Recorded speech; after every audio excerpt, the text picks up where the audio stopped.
গোটা পৃথিবীর রাজত্ব কর্তৃত্ব মালিকানা একমাত্র আল্লাহর হাতে।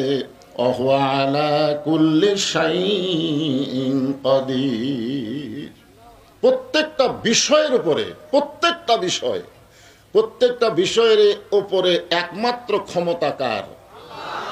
এটা বিশ্বাস করা লাগবে তো, খালি মুখ দিয়ে বলে হবে না। প্রত্যেকটা বিষয়ের উপরে একমাত্র ক্ষমতা আল্লাহ। সে আল্লাহ বলতেছেন, আল্লাযী খালাকাল মাউতা ওয়াল হায়াতা লিয়াবলুয়াকুম আইয়ুকুম আহসানু আমালান ওয়া হুয়াল আজিজুল গফুর। মৃত্যু এবং হায়াতকে, মাইকের সাউন্ড একটু সাইজ করো বাবা, বেশি জোরে দিও না, আবার আস্তেও দিও না। মৃত্যু এবং হায়াতকে সৃষ্টি করেছেন কে? এ কথাগুলো খেয়াল করে শুনবেন। আল্লাহর কোরআনের যখন কথা হয় তখন কি করা লাগবে? ওয়াইজা কুরিয়াল কোরআনু কি ফাসতামিউ লাহু ওয়া আনসিতু লাআল্লাকুম তুরহামুন। তো কোরআনের অর্থ যখন কয় তখনও তো চুপ থেকে এটা বোঝার জন্য শোনা লাগবে না? কি কোন শোনার দরকার আছে না? এদিক সেদিক তাকান কেন? মৃত্যু এবং হায়াতের স্রষ্টাকে আরো জোরে জোরসে বলেন মাশাআল্লাহ। লিয়াবলুয়াকুম, পরীক্ষা করা হবে।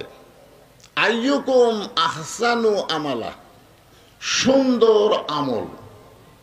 বিষয়টার নাম হলো সুন্দর আমল।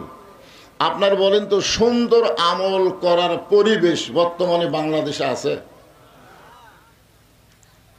মাথা ঝোঁকালে হবে না, হিসাব করে বলেন তো, সুন্দর আমল করার পরিবেশ আছে?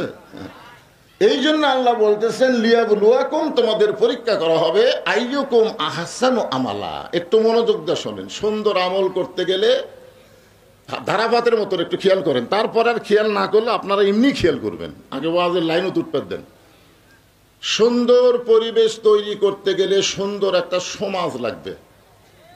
কথা কন, লাগবে কি লাগবে না? সুন্দর একটা সমাজ যদি তৈরি করতে চান তাহলে সুন্দর একটা রাষ্ট্র লাগবে। জোরে কন, কি লাগবে? সুন্দর একটা রাষ্ট্র যদি তৈরি করতে চান তাহলে মানুষের তৈরি আইন দিয়ে হবে না, আল্লাহর কোরআন লাগবে। জোরে কন, কথা ঠিক কি না?